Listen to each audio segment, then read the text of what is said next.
আসসালামু আলাইকুম। যারা নতুন, নতুন ই-কমার্স বিজনেসে আসেন তাদের মনে ১ম এই প্রশ্নটা আসে যে, ভাইয়া কোনটা আসলে প্রফিটেবল বিজনেস বা কোন প্রোডাক্ট নিয়ে আমি শুরু করতে পারি যেখান থেকে আমি শুধুমাত্র প্রফিটই করব। তো তার আগে আমি আপনাকে এটা এনশিওর করতে চাই যে আপনি আগে আমাকে বলেন যে কোন বিজনেসে টাকা নাই? কোন প্রোডাক্টে টাকা নাই?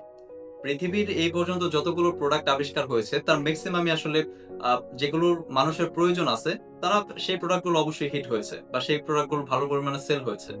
এখন বিষয়টা হচ্ছে আপনি কি পৃথিবীতে যে হাজার, হাজার প্রোডাক্ট যদি উইনিং থাকে আপনি কি হাজার, হাজার বিজনেস বা হাজার, হাজার প্রোডাক্ট নিয়ে কাজ শুরু করবেন? বিষয়টা কিন্তু এমন না। আসলে আমরা মানুষরা কিন্তু প্রত্যেকেই ইউনিক এবং আমাদের প্রত্যেকেরই আমার মনে হয় যে একেকটা জিনিসের প্রতি ইন্টারেস্ট থাকে বা একটা প্যাশন থাকে।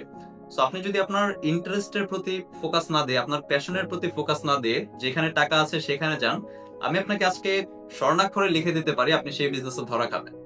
ঠিক আছে? সো অলওয়েজ আমি আপনাকে রিকমেন্ড করব আপনার কিসের প্রতি ইন্টারেস্ট আছে, কোন বিজনেস এর প্রতি আপনার ইন্টারেস্ট আছে, আপনি কোনটা ভালো বুঝেন, আপনার প্যাশন কি, সেগুলো নিয়ে যদি আপনি আগান, আপনি সেই বিজনেসে আজকে না হলেও কালকে যদি আপনি লেগে থাকেন, আপনি সেখানে আপনি ভালো করতে পারবেন বা সেখান থেকে আপনি মানি জেনারেট করতে পারবেন। সো আসলে এই প্রশ্নটা করার আগে যে কোন বিজনেসটা প্রফিটেবল, কোন প্রোডাক্টটা প্রফিটেবল সেগুলো খোঁজার আগে আপনি আপনার নিজেকে জিজ্ঞাসা করুন যে আমি আসলে কিসে এক্সপার্ট? আমি মানুষকে কিভাবে হেল্প করতে পারি আমার স্কিল বা আমার নলেজ দিয়ে।